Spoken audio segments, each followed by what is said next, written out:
This is what a pro Saitama looks like. And this is how you can play Saitama like a pro too.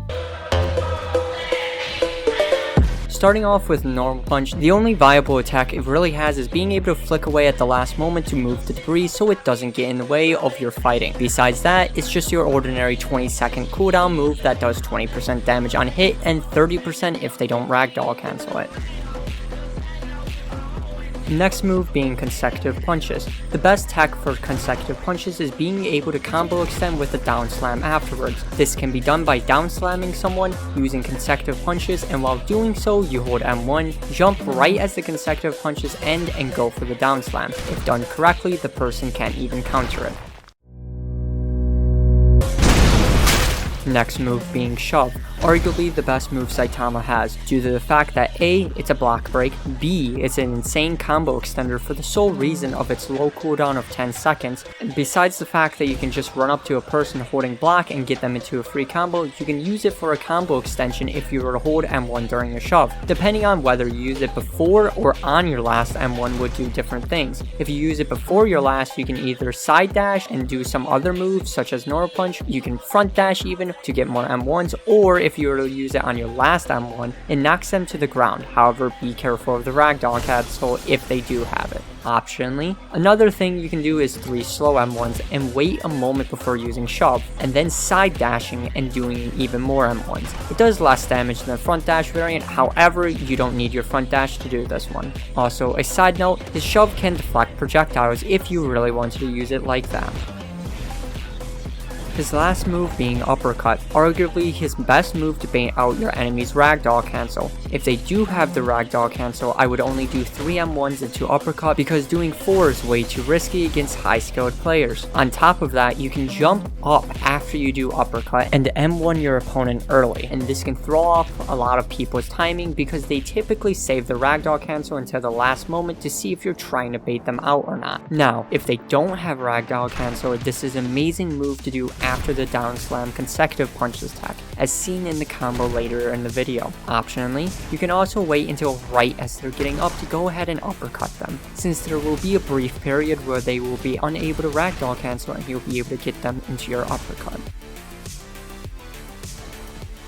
His passive allows him to get a lot more ult on kills, so as long as you don't have a skill issue, you're basically guaranteed your ult in duels. A small tip about his awakening, you can attempt to hide it by using the and one emote right after you use the awakening, because if your opponent is far away enough, they won't hear the startup, and they may just think you're emoting on them, which can work in your favor unless you have the awakening outfit game pass like I do in this clip, then none of this really matters.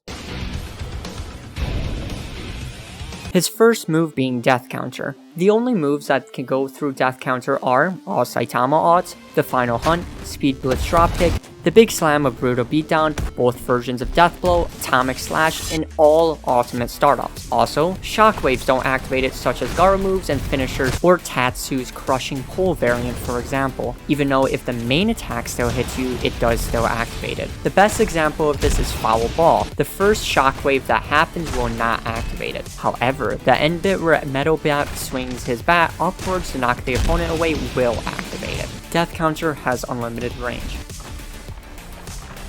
His second move being Table Flip. This is a decent move if your opponent still has ragdoll cancel and you're just too lazy to make them get rid of it. However, it's still risky since they can escape it easily, especially if they're any character but Saitama or Garu. But the Gust of Wind does do 21%, so you can use it to quickly kill off a low health player. His third move being Serious Punch. The only viable use of this is getting a free health pack if you were to hit somebody. Besides that, it's good for trolling public servers. His fourth move being Omni Directional Punch. If your opponent wasted the ragdoll cancel, it's basically game over for them. Now for the combos, starting off with the easiest mobile-friendly one-shot combo. Just make sure you do slow M1s throughout the entire thing. It starts with 2 M1s, shove plus M1, front dash, 3 M1s, down slam, consecutive punches, down slam, uppercut, run forward and M1 them twice, shove plus M1, front dash, 3 M1s into the M1 Uppercut, and then normal punch to finish them off. Now for the highest damaging Inescapable that doesn't require a wall. You do 2 M1s, M1 plus shove, front dash, 2 M1s, consecutive punches, M1, normal punch. Now for the highest damaging Inescapable wall combo. You do 3 M1s, front dash, 2 M1s, shove, consecutive punches, M1, front dash, 3 M1s, normal punch.